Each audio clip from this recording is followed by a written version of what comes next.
This is the Nerdy Romantics Podcast, and I'm your host, Y.M. Nelson.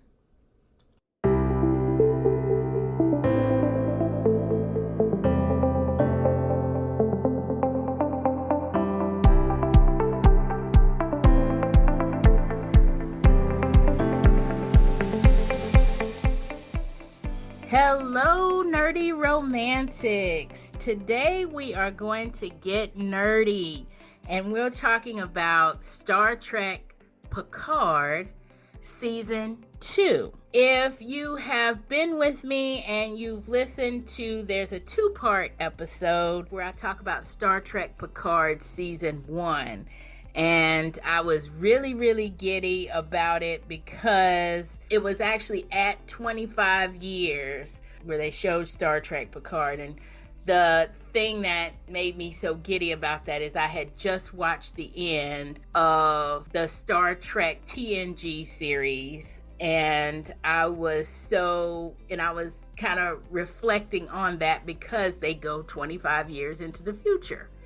And so it was a really weird, coincidental moment, and I had to talk about it, and I had to talk about a couple of the episodes, Season 1. I was so giddy about it, and now that I have a Trekkie romance out there that actually refers to Star Trek Picard in a few little areas, I really thought that I'd bring in my guest host this time and see if they wanted to talk about Star Trek Picard Season 2. Since Season 2 has wrapped, Season 3 will be out in February of 2023. They've already finished with recording on Season 3. Season 3 will be the final season of Star Trek Picard. It is on Paramount Plus. And before we get too deep into everything, I just want to let everyone know that there will be spoilers. There will be spoilers of Season 1. There will be spoilers of Season 2, obviously, as we talk about it, because we're going to get really deep into the story. And there will probably be some spoilers of what we know about Season 3. Because, as y'all know, I'm a big fan of Star Trek. And after I finished with Season 2, I watched all of the little extras that they had on Paramount Plus. I watched Will Wheaton's Ready Room series where he gives commentary and does interviews. And I even watched some clips from when the cast of Season 3 was at New York Comic-Con. So there may be some spoilers of all 3 seasons here of Picard. Also, we are probably going to talk about other series here because, as we have found out in this, there are a lot of Easter eggs that point to other different series, mostly ones that have happened after TNG. So, if you have not seen Star Trek Picard Season 2, or Season 1, by the way, and you don't want to be spoiled, please turn this podcast off, go and watch it, and come back and join us. Okay, so what I really want to talk about before we get into the show and the season, I want to talk about being a fan of Star Trek. I've got with me today Jen and Staci, and I want to ask both of y'all, what made you a fan of Star Trek? What series was it that you started watching? Why did you start watching? What was it that grabbed you? And how far into it are you? Just a little background for myself. As you may know, I am a Star Trek TNG fan. When we say TNG, we mean Star Trek The Next Generation. When we say DS9, we're talking about Star Trek Deep Space Nine. If we're saying TOS, We're talking Star Trek, the original series. That's the Kirk and Spock Star Trek. I'm trying to think of any other acronyms, but if any come up, just let me know. But I am a Star Trek The Next Generation fan. That's how I entered the series, or that's how I entered the franchise, I should say. Fell in love with that show, and to this day, there are some starting credits that happen before the theme song happens. You know, shows used to have a theme song back in the day. Their starting story, usually by the end of the starting story, before the theme song happens, I can tell you what happens on the episode, what the episode's about, how it's going to end. And I've got probably the first 7 episodes come to me from memory, like, you know, what they are. And from there, I stayed with the franchise. I'm a DS9 fan. I'm a Voyager fan, not so much an Enterprise fan. And I think that's because Scott Bakula is like, it channels Quantum Leap for me. And so, you know, it's not channeling Star Trek for me. And that theme song that they have is just straight annoying. I absolutely love Picard, and I didn't think that I would love Star Trek Discovery, but I do. It is amazing. I've just started Star Trek Strange New Worlds, which is actually going all the way back even before Star Trek, the original series. I recognize the original series as canon, but I cannot tell you exactly like what episodes or what. I know a few major episodes, but I really got into Star Trek, the original series, with their movies. Love the Star Trek, the original series, all the movies that they're in, that cast is in. So, Staci, talk to us. Tell us why you became a Star Trek fan or how that happened. With Star Trek Next Generation, I was never really into the first one until I started watching the Next Generation, and then I watched the movies that came out with the original cast, but I never really got into the TV show. And I'm not really sure why I started. I mean, I guess because I like science fiction, fantasy, that kind of stuff. And so when the show came on, you know, watched a couple of episodes and got hooked. And I mean, I really got hooked on it for a while there. I used to get the little magazine, Star Trek The Next Generation magazine from the bookstore. Oh my gosh, there was a magazine? There was a magazine. I did not know this.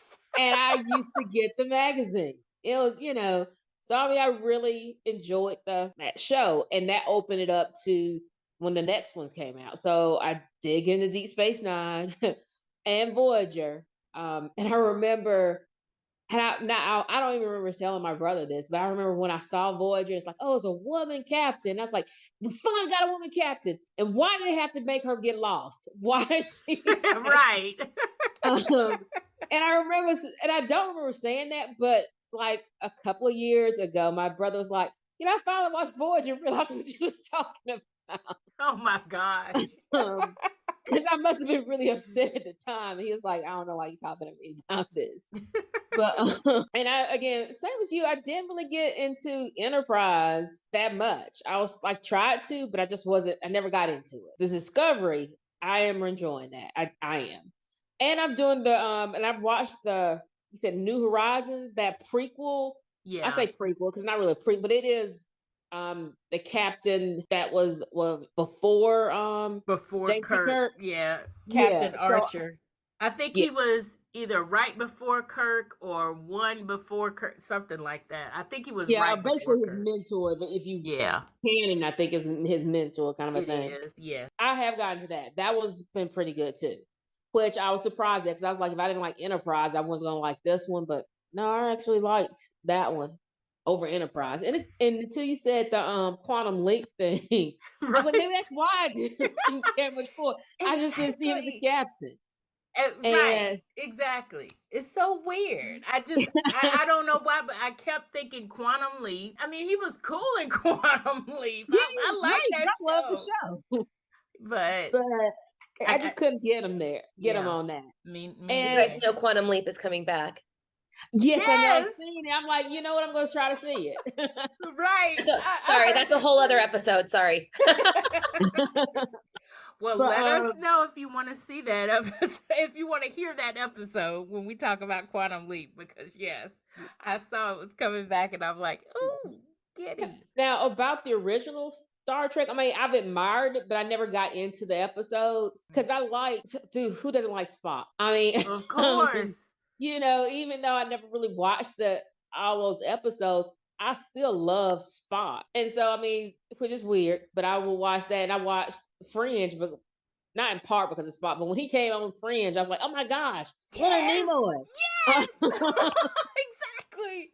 Oh my gosh, it was so awesome. But overall, I mean, I've been, you know, since the beginning of Star Trek: The Next Generation, I've been a fan since then. And when Picard says come back, because Picard was my favorite. When you compared Kirk to Picard, I was like, Picard is just so great, and Captain Kirk will give you space herpes. It's just really right.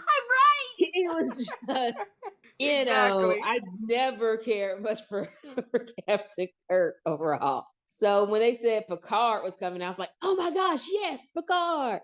And so there we have it. So now that's how I got into Star Trek: The Next Generation and ended up watching Picard and was really grateful I came back.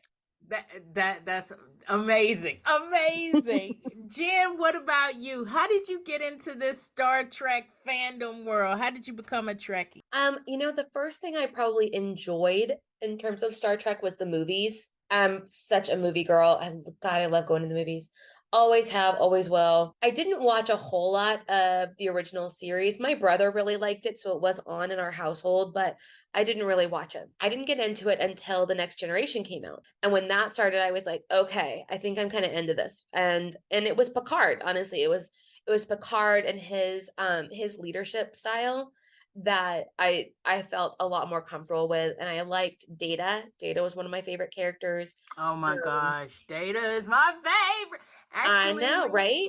My three of out of my three favorite episodes, two of them have Data in it, and it's focusing on a story with him. I love the episodes with Data, and I love what I really liked about it. I think also at the time is that I really wanted to be a therapist, and they had, her name is escaping me, the therapist on board with the brown hair. Oh my God, help me, guys. What is her name? As soon as you said that, I was like, oh, her name just left your head too, right? Yes. Okay.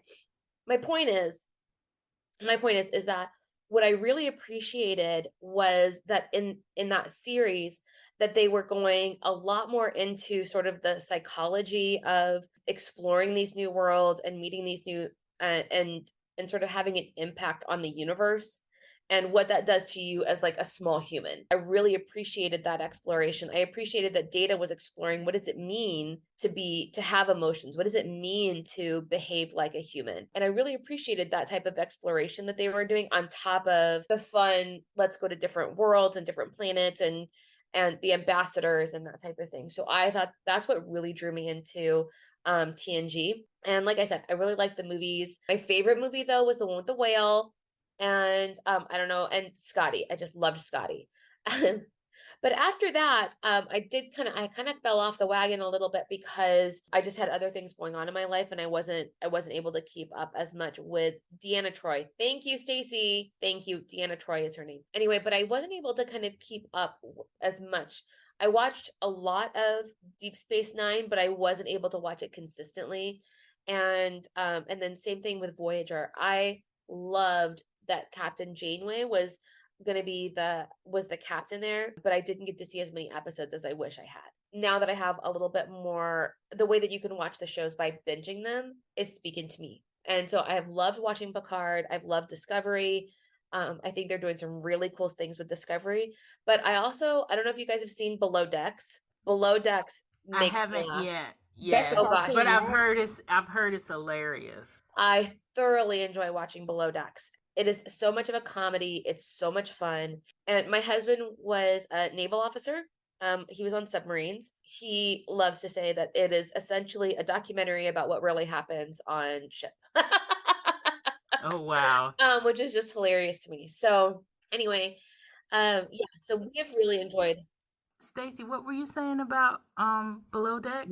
Was that the cartoon? Yes. Yes, but there are actually two cartoons right now on Paramount Plus. Hmm. There's one called Star Trek Prodigy, and I think that is an animated series. But the Star Trek Below Decks, that's the funny one. I don't think Prodigy is funny. So Prodigy is funny, but It is? it's funny in the way that a kids show is funny. Yeah. It's very much a children's show. Yeah. And Okay. I mean, the rest of Star Trek is appropriate for kids, but this is a children's cartoon. So just Made they cement the specifically for character. them. Yeah, the Yeah. main character is a young person. One of the characters sounds like a very young girl, kind of, even though the character is like big and fuzzy. That one is very much a show for kids, but I watch it. My husband and I do Saturday morning cartoons. So I know Have that's fun. like a good Saturday morning cartoon for us. But yeah, Below Decks has much more adult humor. I think it'd be fine for kids to watch, don't get me wrong, but okay, I'm remembering now a couple episodes that maybe were not as kid friendly. If you want to watch it with your kids, just preview it, make sure that you're comfortable with the content. Oh boy. All righty. But it's one of those things, like there's it's more about sight gags than it is about like content of the story. There's some stuff that's being implied, and if you have young kids, it's going to go straight over their heads and they're not going to notice it at all. So that's what I mean by just kind of watch it before you watch it with your kids and just make sure you're okay with it. So that's kind of how I've gotten into Star Trek, and how much I've had a good time sort of exploring a lot of the new episodes that have come out. When Picard was announced as a new series, I was like, yeah, I'm in, let's watch this.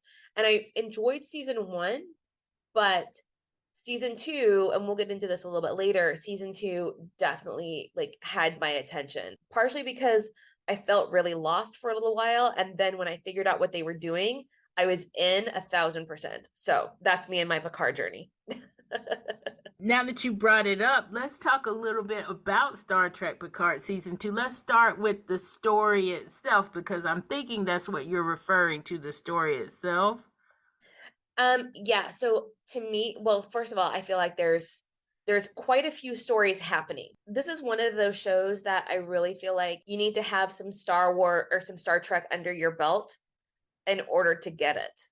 Like you need to, Yes. You don't have to have seen all of the Next Generation. You kind of need to understand a little bit about how decisions got made and what Picard was like as a leader. There's lots of cameos and Easter eggs and things that are in there, but they're also telling stories that are much closer, very personal, very individual, alongside sort of this bigger, what's happening in the universe type of a story. Right. And that's why they had my full attention. Like I said, I liked the Next Generation because it went a little deeper into the psychology of exploration, and this one like took it 10 levels beyond in terms of really exploring the trauma and exploring what's happening in somebody's head and what it holds them back from. Staci, what did you think of the story itself? Initially, it took me a couple episodes to kind of get into it. When they said this is going to be a second season, and then they said Q was coming back, and then you would have Whoopi Goldberg in his guy. So I was like, okay, it's going to be a great show, but it still took me a couple of episodes to get into it. And partially is, even though I like Picard season, I'm not as close to the characters there, except for Picard and maybe Seven. When they first went back, yeah, I'm not sure how far we're going to go into it. As far as you want to go into it. I wasn't really I was like, okay, I'm trying to get into it. Because I want it futuristic, and it's like they're back here in this with all our problems. But I did like the fact that they talked about Picard's, and we talked about his mother and that relationship and that trauma that was traumatizing, and how he misremembered what really truly happened to her, but how that formed the kind of captain he was. And if you ever watched the Star Trek, the original series, and you see Picard, the Next Generation, on how different Kirk and Picard are in the way they handle things, but also in the relationships that they had with people. Right. Like I said before, with Captain Kirk, you're gonna get space herpes because It was just open season for him. Yes, it was. But Picard, he only had like I don't even gonna say a handful, maybe two, people that he became attached to in any kind of deep personal, at least romantic way at that point. He was just, I guess, more cut off, it seems. Now, and then you see why, up to a point, why is he cut off in that kind of way? It's like it shows that he was like always a caregiver, in my opinion, and that brought to the care later on from his mother to the whole galaxy or universe, whatever you want to say. But you see how that formed him, but also how deeply that, in some ways, in a detriment when it comes to his relationships later on. Right. But at the same time, we needed that because that's also why he became a great captain. But at the same time, it was trauma that caused that. It's interesting you're mentioning that because it actually intertwines the whole thing. Like the whole, yes. Why he is the way he is actually what propels the whole external stories. The external story, which the external story is really just, it could have wrapped up in one whole episode. We actually we didn't delve into Picard himself, the whole thing about the Borg is coming and the Borg is trying to defeat this whatever else is coming. So the bookends, in other words, the external story is episode 1. And the last episode 10. Everything that kind of comes in between that is just it's like it's intertwined. And the only reason that we can make sense of all of that is that we have to know Picard himself. So we have to go back and look at his backstory, right? And so that's why we are, it's very interesting the way they kind of interwove all of this stuff together. I think I kind of agree with you, if I'm thinking and if I'm remembering myself correctly. I kind of agree with both of you that I was very much into it, but I was very much confused the first couple of episodes. So I was like, where are we going with this? Yeah. It also kind of, a side note, I watch reruns of this like every night. They're like white noise for me. And they're like my downtime, whatever. And so they run on one of these other stations, other digital channels that you can get. And so, so they run kind of white noise. And there's this one episode near the beginning. It's in season 1. I think it's episode 3 or 4. We see his mother when they're with the Traveler, when we first meet the Traveler in that episode. I don't know if y'all know this one. And they go out very, very far into space. It's so far into space where thought and matter become like what we think we can envision. It actually comes to life. And so he actually sees his mom on the Enterprise or something like that, and his mom is older. I watched that, and so I was like, I thought that was his mother. Is that his grandma? After I kind of and then I realized, no, that was his mother. We just didn't know that Star Trek Picard season 2 was going to happen, and so we didn't get into a lot of other things other than that. A lot of other things that happened on the Enterprise or that happened in TNG, we now get an explanation, if you will, in this season 2. It's like season 1 was really external, but season 2 is really all about Picard. It's all about him. And we kind of now understand why he is the way he is. I agree with Staci in that Kirk and Picard are they're almost like opposite ends of the spectrum. Kirk is like, yes, let's explore strange new worlds. Very personal and up close. I don't think there's not one alien. Exactly. And I was just like, and I'm thinking, this is not good. But you know what? Actually, this is actually a funny part. I had to talk about this in Stardate. And so there is actually a little part in Stardate where the hero and the heroine, they talk about, who's the whore of the series. And it's almost like every series has one. Have y'all seen that? Like every series has a character that is just kind of like fooling around. Oh, but yeah, Kirk is the one on his on TOS. He's the one. Okay. Picard, fact that he just kept himself walled off, and now we know why. It's very enlightening. But it also makes sense with actually what is going on now with him and Laris. Because I kept wondering. I was in the first season. I kept wondering, well, are they married? And then, no, she was with, it's like she was there, but they're not married. What's going on there? And then it's like, why can't he kind of get over that? And you kind of see that. And so it really is all about Picard. I do want to talk about some of the other characters, some of the other main characters before we talk about Easter eggs, because I consider Q and Guinan Easter eggs. Maybe y'all don't. Do y'all? Or do we want to talk about them? One of the first things I was thinking of when it comes to Data and Q and all that is how they bring those into them. Like, because Data is supposed to be an android, so he shouldn't age. And Q is this the thing, and they shouldn't age. Yes. And I liked how they kind of played that off with Q coming in young with the CGI. It says, "Oh, you've aged, mon capitan," and then he does his, right, snaps and he ages. I was like, I'm glad y'all did that.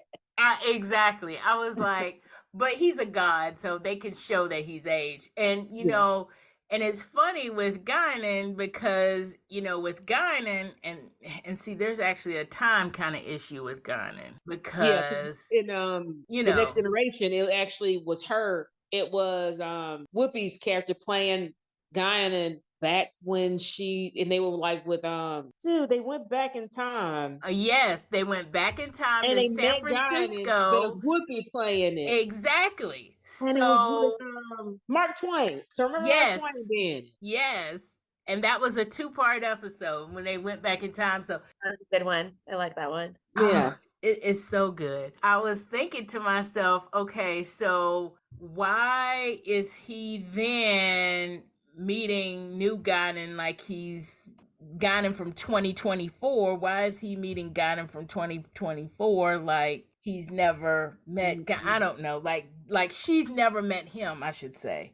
Like she's never met him because he knows who that is. She's like, who are you kind of thing, but she should know because she's been on Earth forever, and we know that she's been on Earth forever because we saw that those episodes of TNG. But she also says it in in this season. She also says, she's been there long enough where she's now bitter. And that's why she was packing up her her bar. By the way, y'all, the name of the bar and what did y'all think of that? 10 Forward. Did we think that was a gimmick, or did we think that this is a cool way to kind of explain why we call 10 Forward 10 Forward? Yeah. I think it's a good connection. Say that again, Jen. I liked the connection. Oh, you liked it? There was a connection there, and so I appreciated that. I think that it was also sort of meant to be that inside joke for the fans, because when Picard looks at where he is, because he sort of appears in this alleyway, and he looks up and he goes, and it says something like Forward Alley, and then he looks over and it's 10, and he kind of has a little smile. He's like, oh, I know where I am. So yeah, I thought I liked it. Yeah. But I love the cheesy stuff like that. Like the cheesier the better. 1000%. What'd you think, Stacey? Did you say, oh, this is a gimmick? Oh no, or what? No, I mean, I was thinking when you do stuff and it brings you back into the old episodes, or you're doing that, nudge, nudge, wink, wink, like look at they did. Yeah. I always think that's good in most cases. I mean, and I really enjoy it. It's like, okay, you give something for the old people who've been watching it for a while. Like, right. Exactly. And it's also kind of like, for me with Easter eggs and stuff, I get giddy because I'm like, I'm a real fan. I know this stuff, kind of thing. And it just makes you feel good inside that you're like, I picked this out, It's kind of like when back in the day when we were watching Marvel movies. I shouldn't say back in the day because Stan Lee hasn't been gone that long. When you would go to the movies and you would pick out Stan Lee, in a Marvel movie. It's one of those things. It's kind of it just makes you feel like, oh wow, I'm a part of this cool club. Okay, nerdy club, but whatever. I think it's cool. The nerd club is the cool club. Let's be very clear here. Yes. Think about who you're talking to. We are, I love the fact that I pick up on the Easter eggs, and even like on the first watch, if I pick up an Easter egg on the first watch, I'm like, look at me being awesome over here. Yeah, I love it too. I love picking that up too. But getting back to kind of the time thing, yeah, I mean, it was a little bit of a weird time thing with Guinan that got to me. I don't know if y'all thought the same, or maybe I'm just thinking about it too much. I thought the thing with Q, this whole CGI thing with Q was just amazing. That was so cool. That was cool. It's like, let me catch up. And I'm like, well, and it totally makes sense with the character because, he's omnipotent. He can do that. Oh, he thought he was omnipotent. Well, right. Thought he was omnipotent. But yeah, with Guinan, it's a little weird. And then she does make a comment about, I know how humans are about aging, so I wanted to age a little bit along with y'all. And I'm thinking, Whoopi, you still don't look 25 years older. Let's be honest. Picard looks like he has gotten older, definitely.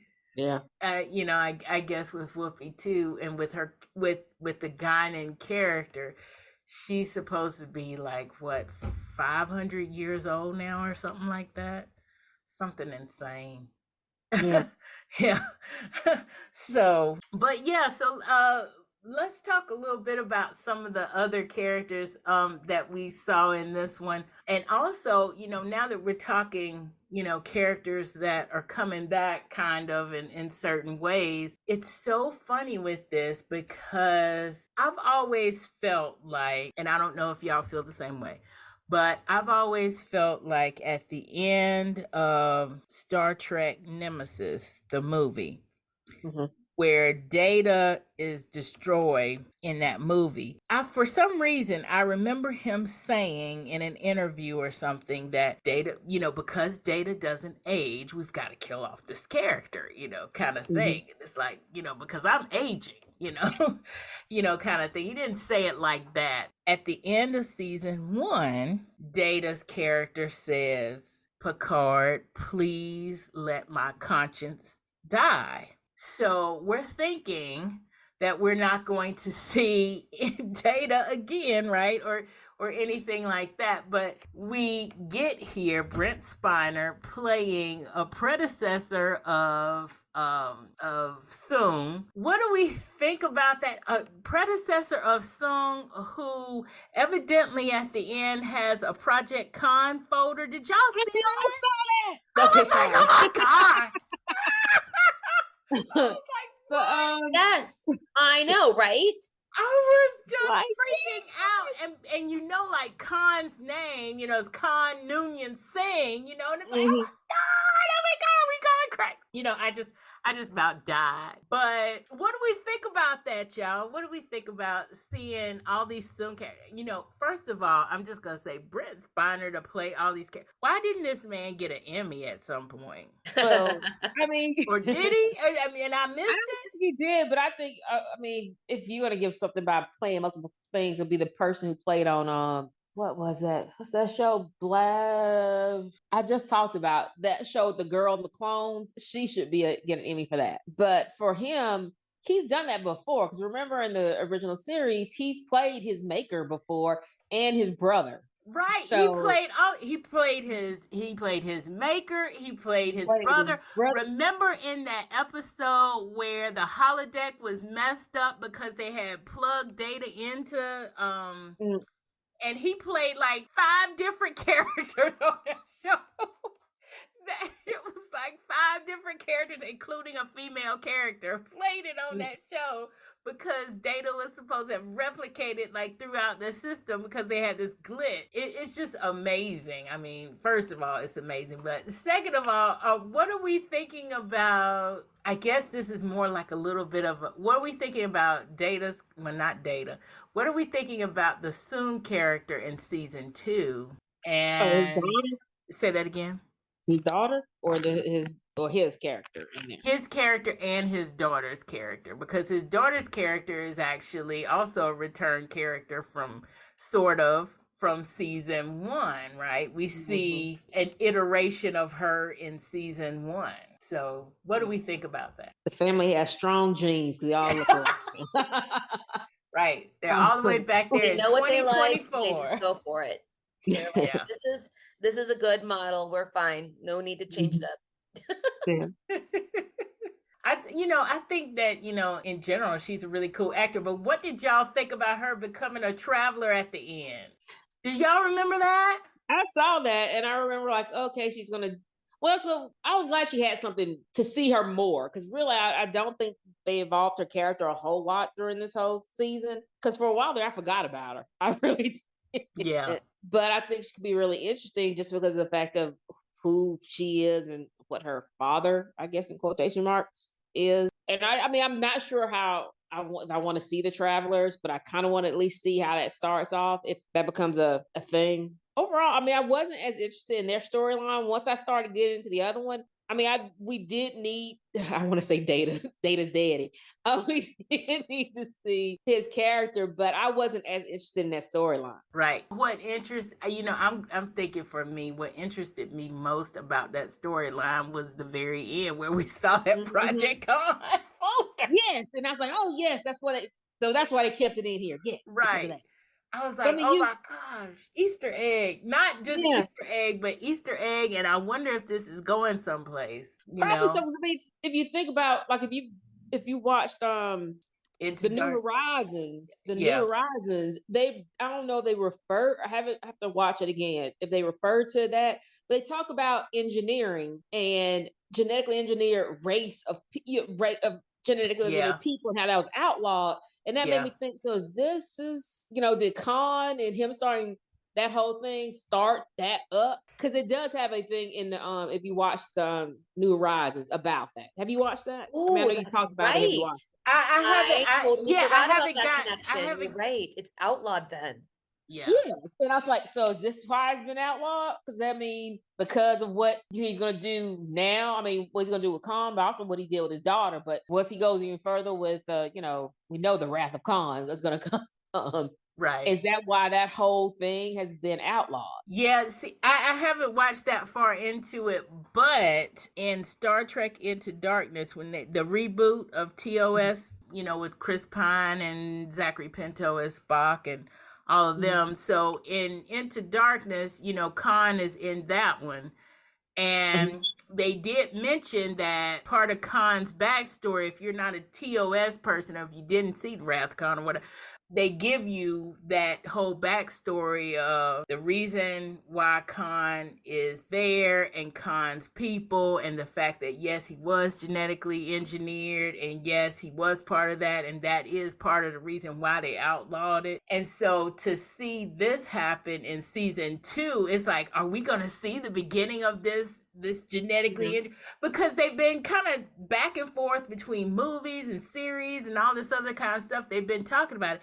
Even of course on DS9, Bashir is genetically engineered, and his dad went to jail for it. You always kind of you see that like go between the series and different things, and so it's like, are we finally gonna get like that whole genetically engineered story? Is that gonna end up being a story of its own? You kind of wonder that. I don't know. What do y'all think? I do want to hope they go into it, because that also explains some things for me about when they show stuff like the mental illness, stuff like that. So it's like, well, didn't they just get rid of that? And it's like, no, because they outlawed bioengineering and stuff like that. So people would still be born with issues, right? So that kind of explains to me, whatever Dr. Sun is going to be doing to make bioengineering illegal. But I mean, that has wide ranging effects because of what he's done. I mean, they've stopped progress on a lot of things.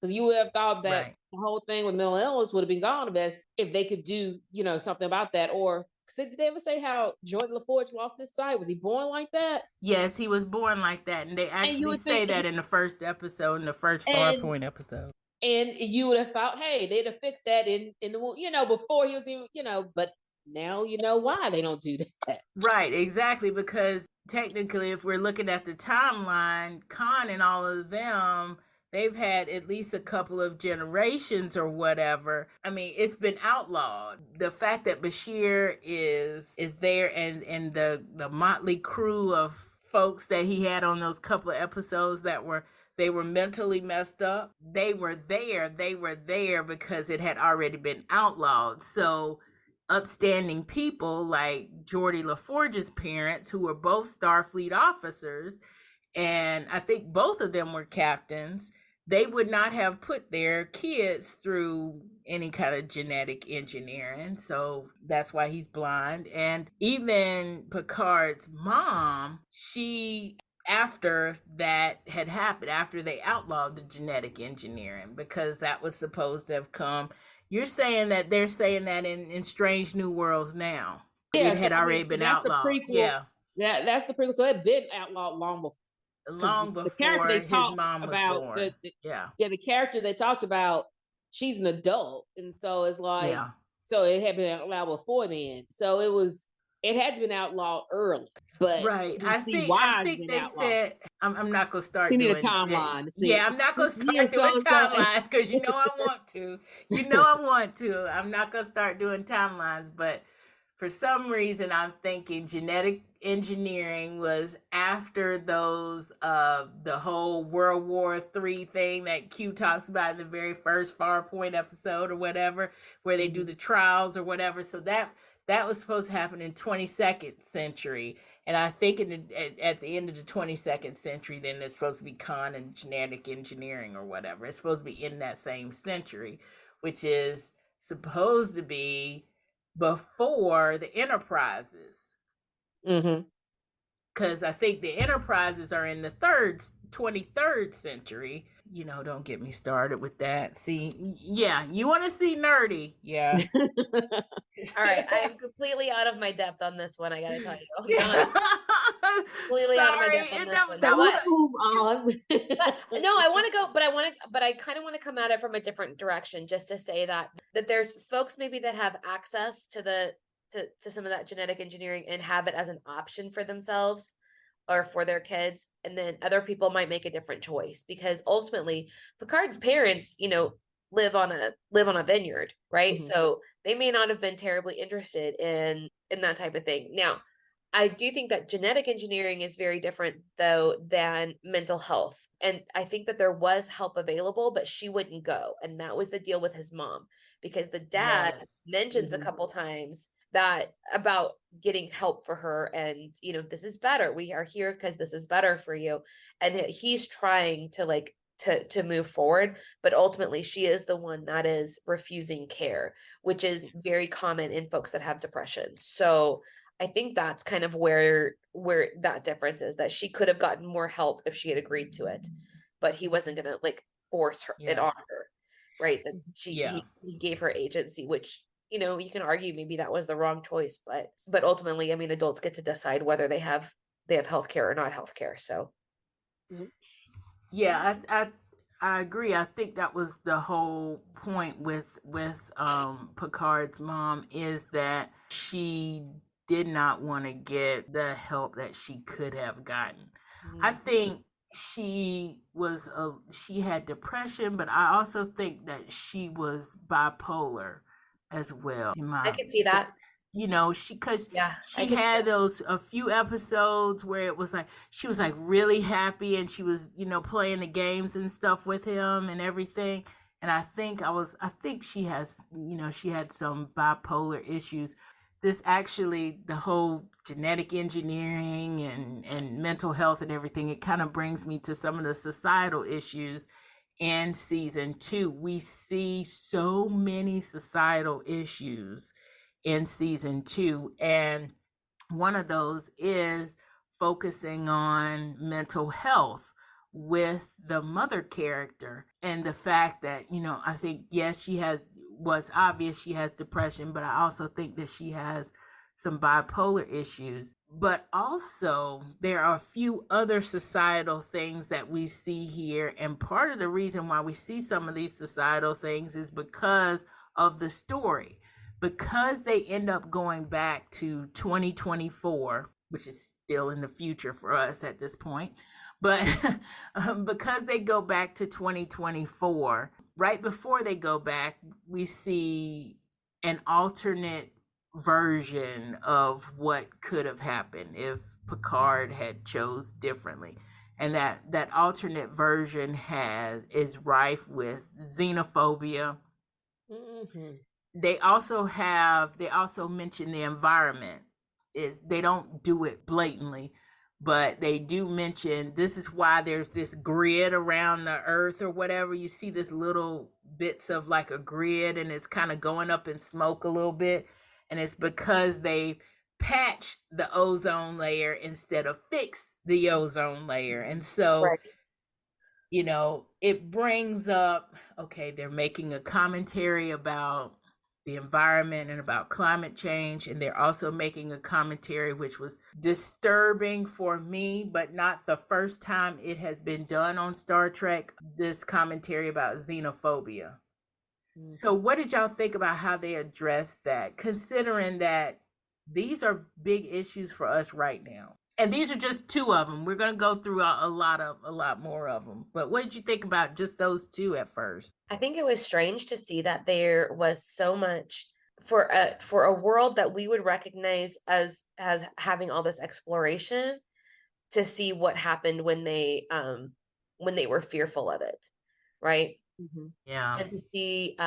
And to see how a character that we would have, we think that we know Picard, but Picard is ultimately, and the rest of us are too, right? We're the result of how we were raised in the world that we're raised in. So that he would have been a person that is full of hate because he was raised in a place that was full of hate, that was the expectation, that was the norm. I think it makes a really good comment on this idea that we have this opportunity to choose the people that we become based on what we surround ourselves with.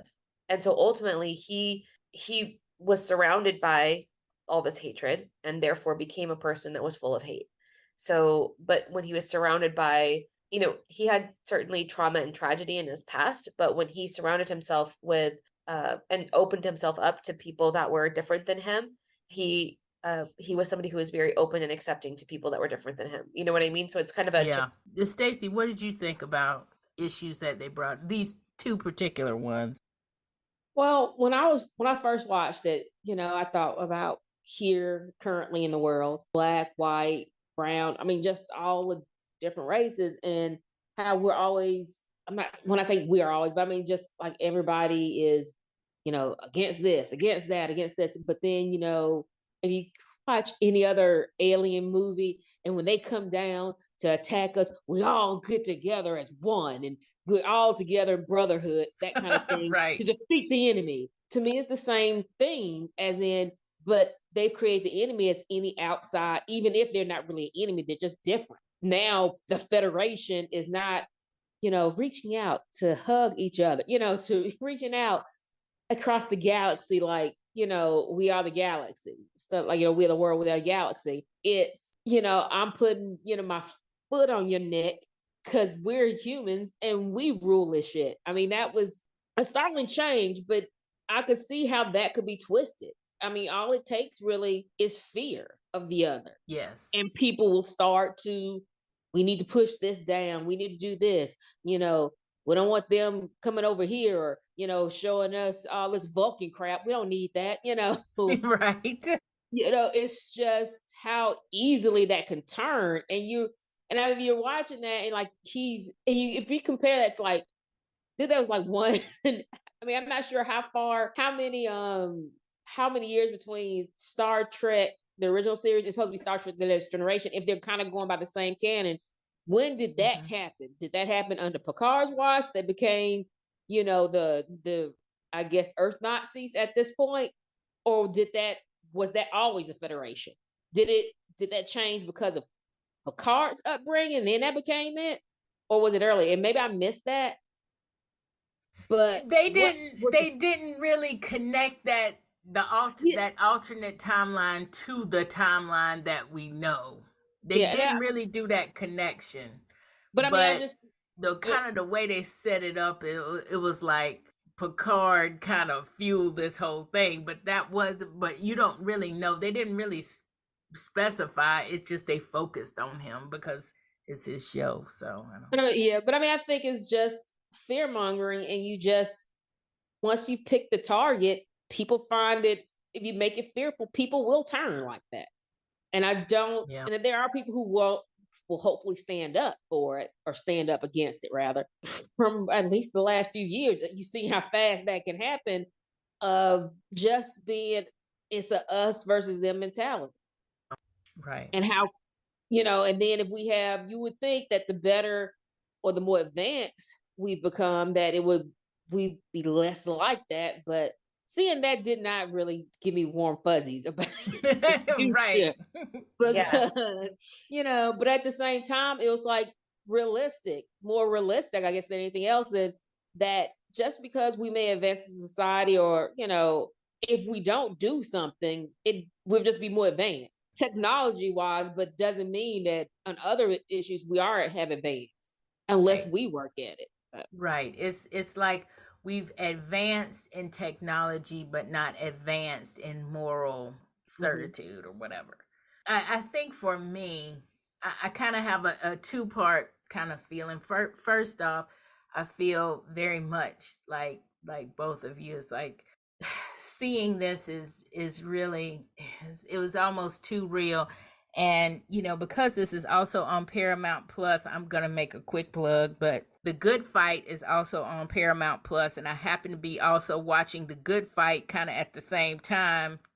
And there's some seasons of that. There's the last couple of seasons that they've been doing is, well, actually the whole series, the political climate mirrors what is actually going on politically right now. To see that happen on The Good Fight and in real life, that kind of xenophobia stuff, and then to see it on, one of my favorite shows and my favorite nerdy franchise, is very eye-opening and striking, and it's bothersome. It really bothers me. The other part, or the other way I see this, and all the other societal commentary that they do in this series, is Star Trek has never shied away from bringing what's going on in society into the story.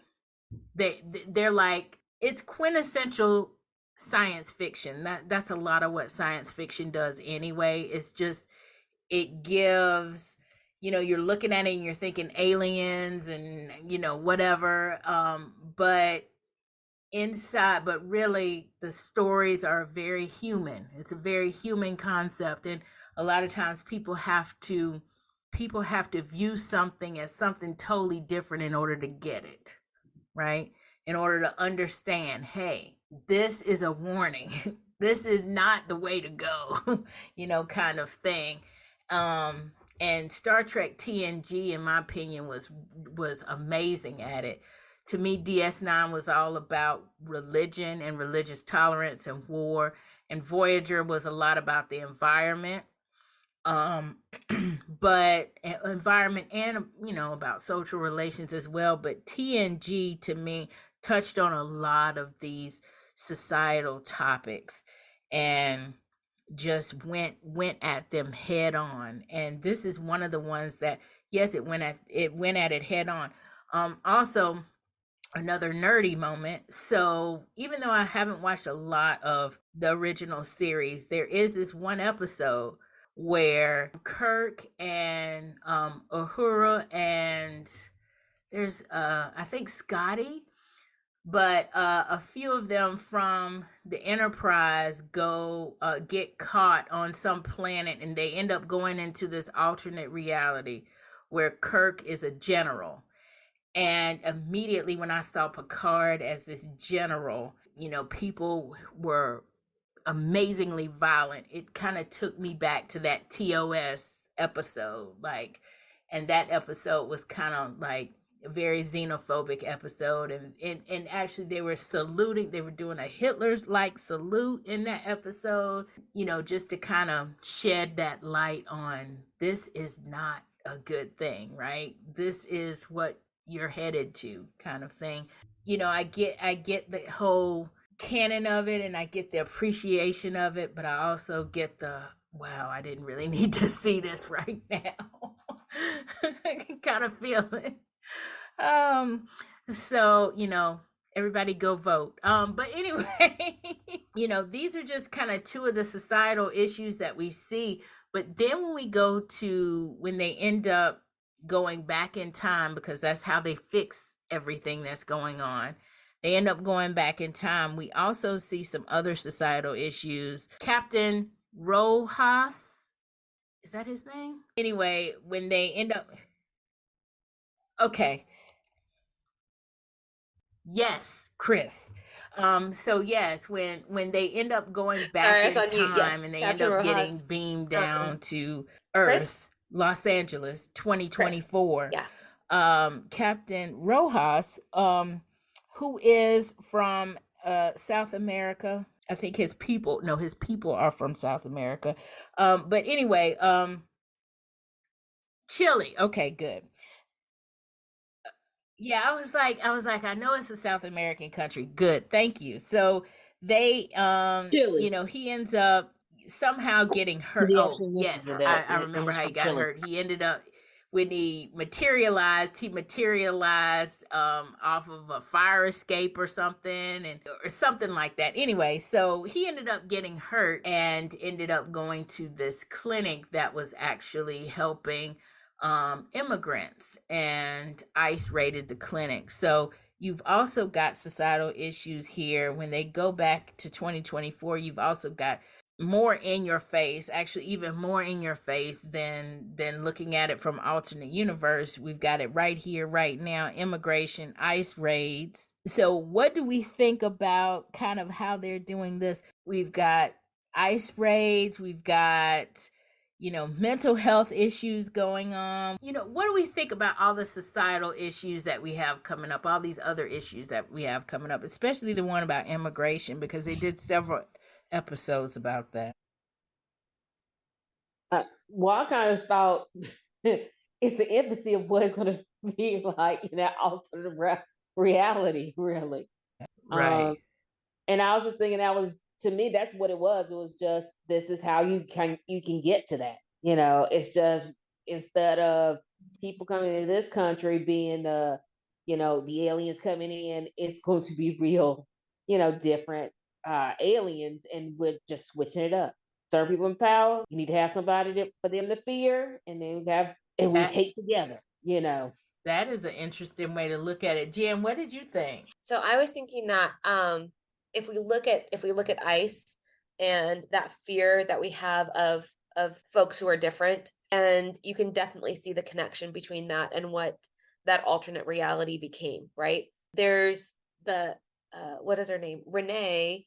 Yes. Character, the idea is that they have to save her exploration, right? We have to make sure that she's on that flight, so that when they go and explore and they find I think they call it a bacteria or something, but they find something out in space that is we'll call it a comfortable small item that they can find, but it gives them respect for what might be living out in space. And that whole idea that if she wasn't there, that we wouldn't have had that type of an introduction, and maybe that's why that it becomes a whole, like the whole planet becomes more xenophobic. Right. So when we see how ICE is treating a person who is, well, he's literally an alien. He's literally like not from this world, but right. But when we see that behavior, and we see that sort of reflected back on us about what is allowed, even now when we're in theory in sort of this a little bit more innocent sort of a time. And I agree with you. I think that's something that Star Trek has always done a really good job of, and something that sci-fi in general is able to do is sort of create these situations. And because you put them in the place of aliens as opposed to in the place of modern day people, then it removes you just a little bit, but you can comment on it in a way that makes it a little bit more approachable, and you can ignore it if you want to. You can sort of keep your head in thinking, oh, this is just pretend, this is just something that happens in pretend world, versus actually putting that mirror up in front of yourself and in front of the society that we live in, and recognizing that this is a commentary on how we currently live and the way that we currently treat people. Right, Mhm. exactly. But And Staci, yeah.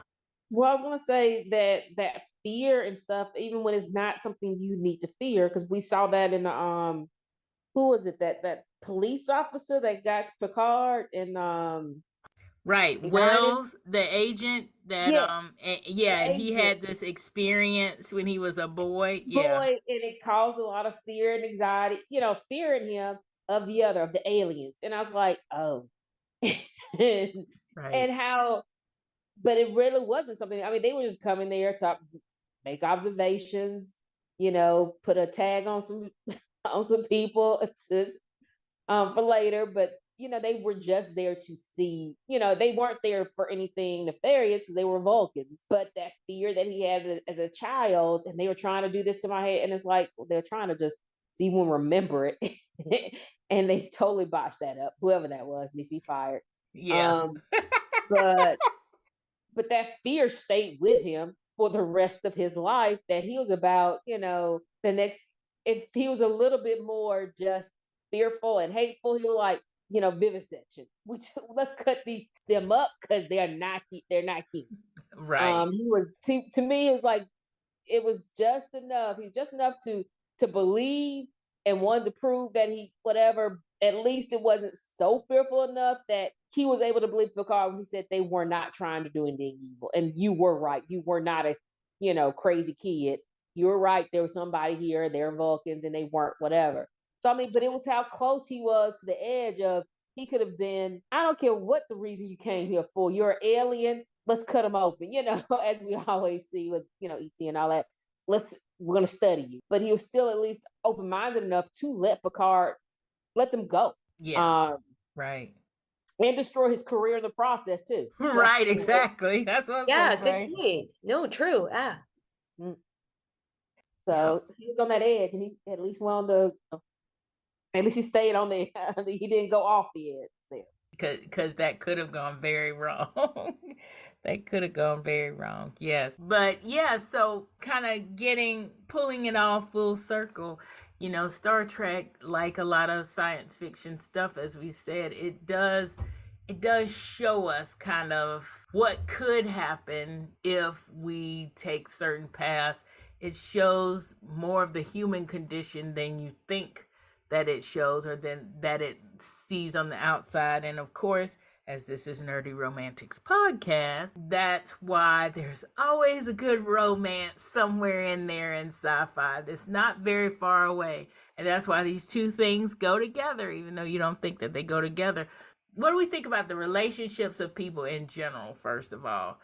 Who did we like? Let's do it like this. Who did we like seeing together? Who did we not like, and who did we think was just disturbing, or what do we think about the different relationships going on here? This is just kind of a side. Well, I didn't find anything disturbing. Nothing disturbing. I love romance, so I just want everybody to be happy with their person and the whoever they're with. So I would say that the Seven and Raffi thing, they weren't together at the beginning, right? I mean, Seven is literally just sort of out there fighting on her own and very much a loner and all that kind of thing. And there's a whole commentary there about similar in a different way than Picard does, but she has to accept who she is and kind of has to understand that she is not damaged goods. She is loved because of who she is, not spite of what she's been through. And so I thought that was a great thing. And when we met Rafi first, correct me if I'm wrong, but I think with the first time we meet Rafi in the first season, she is also living alone in like a trailer in the middle of nowhere. Yeah, in a trailer. Yeah. Exactly. And drunk. She's very drunk all the time. There's a lot of, she clearly has a lot of issues, so that she has come around for full circle to be in a position where she feels parental about this. Oh God, what's his name? Arun? No, Arun. No, I don't know why I want to say Endor, but that's not right. It's closer to Endor. Okay. You guys know who I'm talking about. But she feels parental about him, and she's back in uniform. Like she has re-entered society, right? And Elnor. It's Elnor. Elnor, thank you. So she has re-entered society from a place where she was alone and in her own way on, bottom of the barrel, right? So I think that is a beautiful relationship where they have found each other and found in each other people that respect themselves, that respect the journey that person has been on, and find that love. So I thought that was a great love story. And then we've got the Picard and Laris. And thank you. Oh my God. I clearly should have written down everybody's name. I am the worst. I should have too. It's just coming to me. With names. I can never remember titles. This is a whole problem for me. All right. A little bit of insight into Jen and her issues. But we have Laris and Picard feeling that he can't dive in, right? That he can't be that person. Can we just give it up for an older romance that right? Picard is, I don't know what exactly age he is, but there's a comment by Guinan, I think, that he's pushing 100. And what he realizes is that it's not too late for him to find a person that he can be with.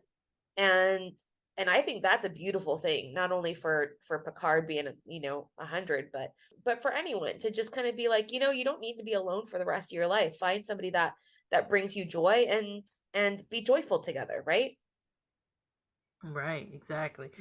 I love that about them, and I love that it's with Laris, I think her husband died or something, and also there's also the commentary of Romulans, we don't feel love like that. We can bring love into our heart again. So it's kind of like it's also like saying it's okay to love again, after if you've lost someone, it's okay to have that moment. On Picard's side, I like that he's opened his heart, or he's trying to open his heart to this person.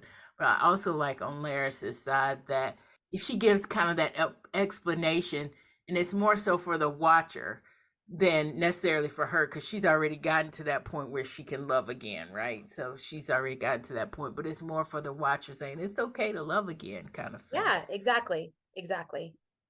Yeah. I'm just gonna say about Rafi and Seven. Well, kind of in the beginning, maybe in the second episode. I think it was the first. No, it wasn't the first episode. Yeah, it was the first episode. The first episode is like they're definitely not together, but it's like Rafi likes Seven, maybe more than Seven likes Rafi. It's kind of like she has a crush. Rafi has a crush kind of going on. Yes, they're not together because Seven is very much that Fenris Ranger, I want to be by myself, I'm better alone kind of thing. She's got that going on very much in the very beginning. Mm-hmm. And kind of like you're saying with Elnor, Rafi she did that in season 1, and Now she's in the nurturing kind of mode. She's in that mode where I see a future, together kind of thing. But my feeling is I'm just glad she didn't end up with Chakotay. I'm sorry. That was the one thing I hated about Voyager, is that in the, kind of in the end, she was supposed to be with Chakotay, and I did not like that pairing at all. Everybody that's a Trekkie fan knows why, especially if you're out there with the Trekkie flash fiction kind of stuff. Everybody's been trying to get Janeway and Chakotay together for years. So that's kind of the thing. And they did almost get together. Remember, there was this one episode where they did almost get together, when they were stranded on this planet because they both got bitten by this bug or whatever on this planet, and they had this virus. Voyager had to leave them there on that planet. And so it kind of evolved from being, captain and first officer to, being Catherine and whatever Chakotay's first name is. I can't remember. But anyway, it's just kind of like, we thought that they were going to get together, but they did not get together. If you're in any Reddit groups or anything like that, or out there, you've seen it, you know. Or if you just do a Pinterest search, you'll see some nice photos, right? Or some nice images out there. So here's our progression, right? We've got Kirk, which will sleep with everybody. Anyone on any planet, and then we've got Picard, who is completely closed up in terms of his love and his body. And then we've got we've got Janeway, and we've got and DS9, which really didn't go into a whole lot of relationship type situations. They didn't have a lot of relationship type situations because, and I think part of it was they were very focused on that whole religious thing. But the whole Odo pining for Kira for like ever. Yeah, and then after he finally gets her, he ends up going back to his people. And I'm like, you dumped her. You realize you just did that, right? Right, exactly. But then we go to what is it? Strange New Worlds. New Worlds, like, what is that? First 15 minutes, we know that what's his name has got a Archer. Like, we went straight back into, I don't know if it's the yellow shirt. I think it's a yellow shirt thing. Yeah, it might be a yellow shirt thing. It might be a yellow shirt thing because the red shirt thing with the older with the pre-TNG Star Treks, the red shirt is bad. The yellow shirt, yeah. Yellow shirt, man. That means that you can sleep with whoever you want to sleep with. Right, exactly. That yellow shirt does it, Because Archer does all right, Archer does okay in that series. But that's a whole other episode again. But Archer's doing just fine. He's taking care of him. So anyway, sorry, I got us distracted. No, it's okay. I'm always here to talk about romance, though. So. I know you are, Jen. Yes. So I love the way we see different facets of different relationships here. I will say the one disturbing thing, and correct me if I'm wrong if you don't think this is a love relationship, is Dr. Jurati and the Borg Queen. I'm sorry. I think there was a little bit of obsessive love thing going on there. Maybe absolutely. So. Yeah. Well, it was kind of bordering on unhealthy a little bit. Oh, well, first of all, it's clearly unhealthy. This is a Borg Queen. Right. Right. But I don't know. That to me was more about like creating a partnership. It never felt romantic to me. No, it felt like some sort of symbiotic relationship. I mean, it was not to me a romantic relationship. It was simply companionship. It's like they both needed something, and they talk about how maybe codependence. Yeah, that's why I was thinking codependency. I was like, it's talking codependency there, because they did need each other. The Borg Queen is a Borg Queen. I mean, it's like that whole colony, mentality, while the other and I can never say her name. What is her name? Jardy. Girardi.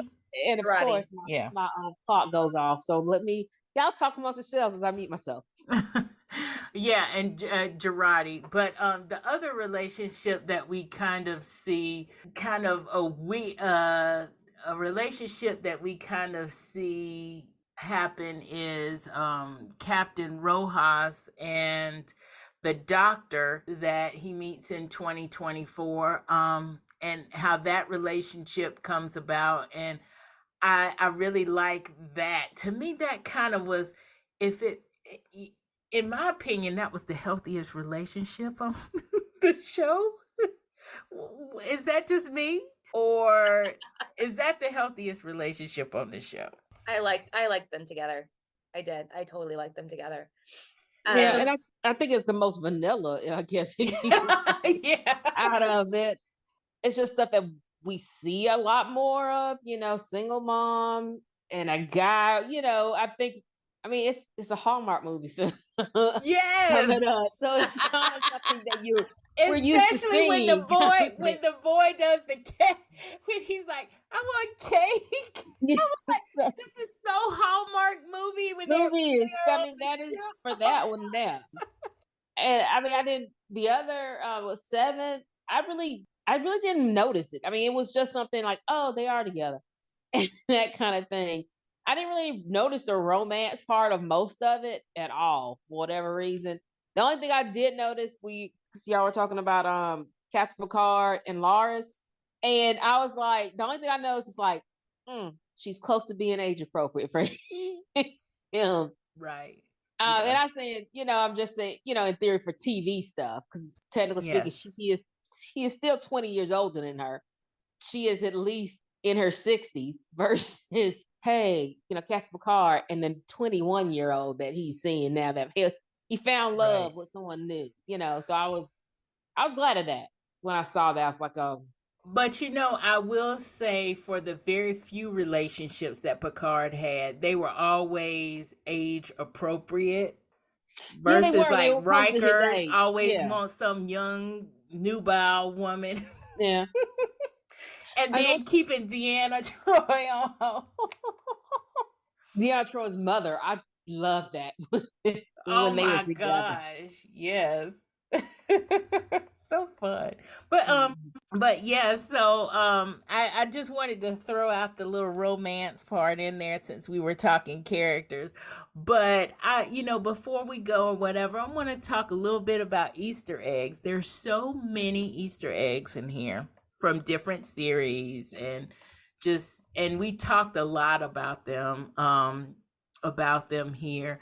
So we won't get into all of them. We won't really talk all of them, but tell me, what was your favorite Easter eggs? Jen, what about you?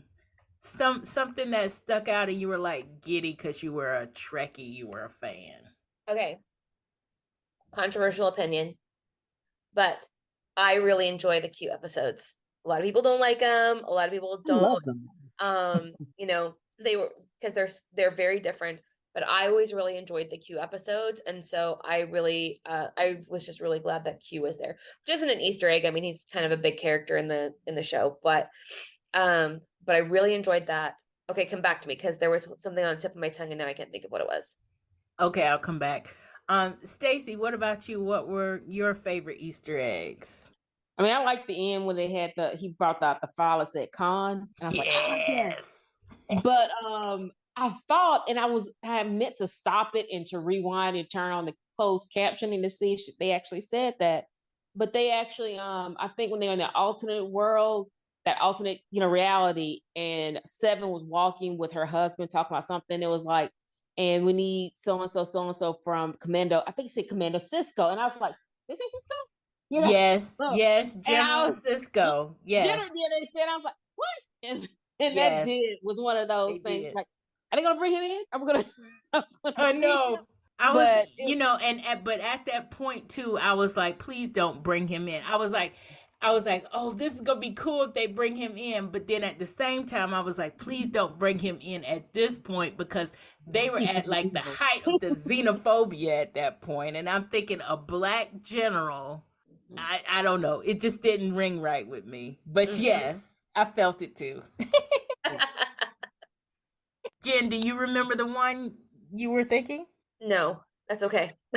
So maybe some of these will jog your memory. So All right, some of them that I thought yay were, well, not necessarily yay, but I was kind of giddy. So when they were talking when Picard was in the alternate universe, excuse me.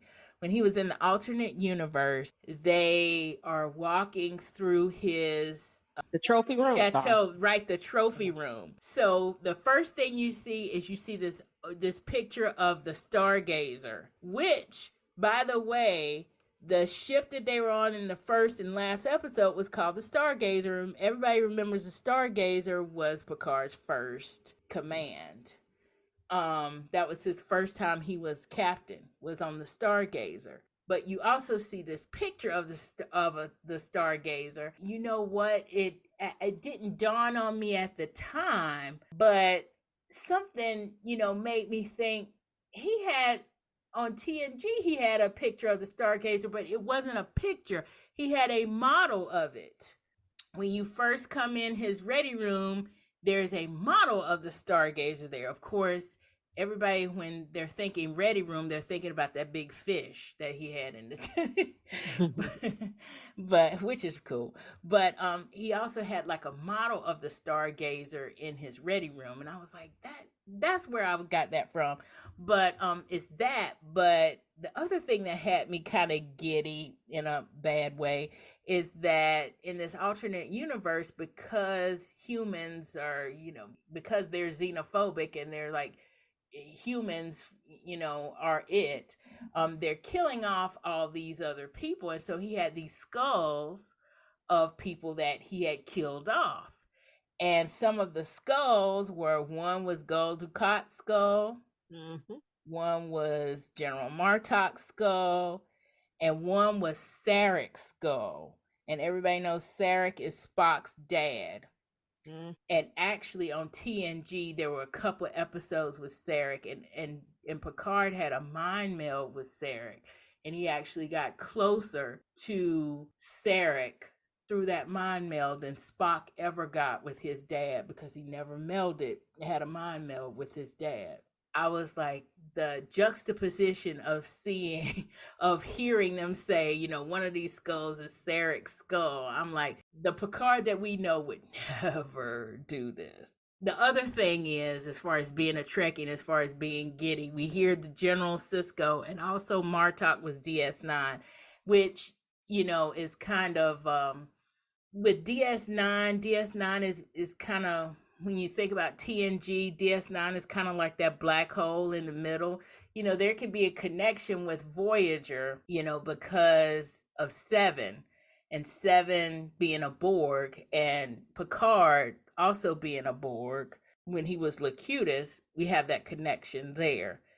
But you really don't necessarily get that connection with the DS9 stuff. They have to kind of bring that in, because if you think about it, with DS9, when Sisko, in the very beginning, when Sisko got put on the station, he got put on the station because his wife died because of Wolf 359 and all that stuff, and he does not like Picard at all. So there's not a lot of interaction there. The fact that Martok was one of the skulls there, that was, I think that was kind of a way, and Gul Dukat being one of the skulls, of course, that was a kind of a way to bring DS9 in, that doesn't seem weird. And then the whole General Sisko thing. I'm not sure if we talked about this while we were recording, but just in case we didn't, we talked about 10 Forward offline. Maybe we talked about it when we were recording. If we did, I'll probably edit this out. When we flash back to 2024, we see Guinan is at this bar in Los Angeles, and the bar is named 10. And 10 is actually on Forward Avenue. And so that is kind of a connection between TNG's bar, that Guinan is over 10 Forward. I was really giddy about that too. That's what it was. No, That's 10 forward. Oh. It was 10 forward. And It made me so giddy when I saw that. Because it wasn't sort of immediately obvious, because there was like a plaque on one side that was about like Forward Avenue or Forward. I thought it was alley, like the like alleyway. And then the number 10 above the Yeah. door. Yeah, and actually they yeah. have like this plaque on it, this plaque kind of under that says "Welcome to the Forward District" or something. So that was why it was called Forward Avenue or whatever, or Forward Alley or whatever, and it was forward because it was in the Forward District. And I was like, that's interesting that it's in the Forward District, and all of these, all of this trash is all over the place, and homeless people are just lining. I mean, lining the street there. It's just amazing, and it's a historic Forward District. But and then the other thing about that, going into the bar, remember she tells her bartender that she wants Earl Grey tea piping hot. Yep. I was like, yeah. I'm like, we are in the right place now. But then he wanted something stronger. And it's funny because on just about every series, they ask for Sorry and Brandy every time they want to get toe up drunk. It's always Sorry and Brandy. Oh gosh. Those are just a few of the Easter eggs. I mean, this series, or this season, the series, in general, is loaded with Easter eggs, but this season was loaded with Easter eggs as well. And I just had so much fun as a Trekkie watching it.